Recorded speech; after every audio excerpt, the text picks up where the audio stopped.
নমস্কার বন্ধুরা, আপনারা সবাই দেখছেন সরকারি সংবাদ ইউটিউব চ্যানেল। বন্ধুরা, বর্তমানে আপনারা দেখছেন এই মুহূর্তের পাওয়া সবচেয়ে বড় খবর, একদম বিগ ব্রেকিং নিউজ। আর মাত্র কয়েকটা দিন বাকি, তারপরে কিন্তু রাজ্যে পঞ্চায়েতের নির্বাচন। তো বন্ধুগণ, এখনও কিন্তু ঘোষণা হয়নি যে কবে হবে পঞ্চায়েত নির্বাচন। পঞ্চায়েত ভোট ঠিক কবে হতে পারে কিছুটা আভাস মিলল। কবে হতে চলেছে এই বিষয়ে বিস্তারিত তথ্য জানতে হলে অবশ্যই বন্ধুরা ভিডিওটাকে শেষ পর্যন্ত দেখবেন। এর সাথে বন্ধুরা, এই ধরনের দরকারি আর গুরুত্বপূর্ণ খবর যদি প্রতিদিন আপনাদের মোবাইলে পেতে চান, তাহলে তো অবশ্যই ভিডিওটিকে একটি লাইক করে দেবেন। এর সঙ্গে লাল রঙের সাবস্ক্রাইব বাটনে ক্লিক করে পাশের বেল নোটিফিকেশনটা অল করে দেবেন। বন্ধুরা, নতুন বছর পড়তে না পড়তেই পঞ্চায়েত ভোট নিয়ে সব গরম হতে শুরু করেছে রাজ্য। সব রাজনৈতিক দলই নিজেদের মতো করে প্রস্তুতি শুরু করেছে বহু আগে থেকেই। প্রাথমিকভাবে ইঙ্গিত মিলছিল যে প্রচণ্ড গরমে এই ভোট হয়তো হবে না, পঞ্চায়েত ভোট এগিয়ে আসতে পারে।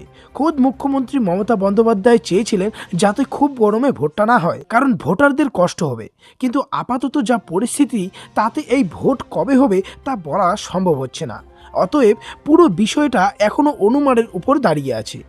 জানুয়ারি মাসেই পঞ্চায়েত ভোট নিয়ে বিজ্ঞপ্তি জারি করার কথা ছিল নির্বাচন কমিশনের, কিন্তু কলকাতা হাইকোর্টে এই নিয়ে মামলা হওয়ায় তা করা যায়নি।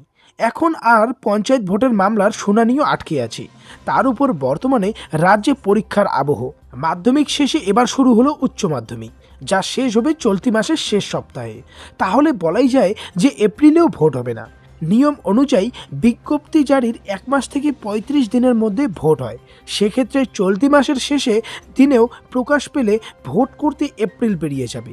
গোটা বিষয়টি নিয়ে ইঙ্গিতপূর্ণ মন্তব্য করেছেন বিধানসভার অধ্যক্ষ তথা বারুইপুরের বিধায়ক বিমান বন্দ্যোপাধ্যায়। পঞ্চায়েত ভোট নিয়ে তার বক্তব্য, উচ্চ মাধ্যমিক পরীক্ষা শেষ হলেই পঞ্চায়েত ভোটের বিজ্ঞপ্তি জারি হতে পারে।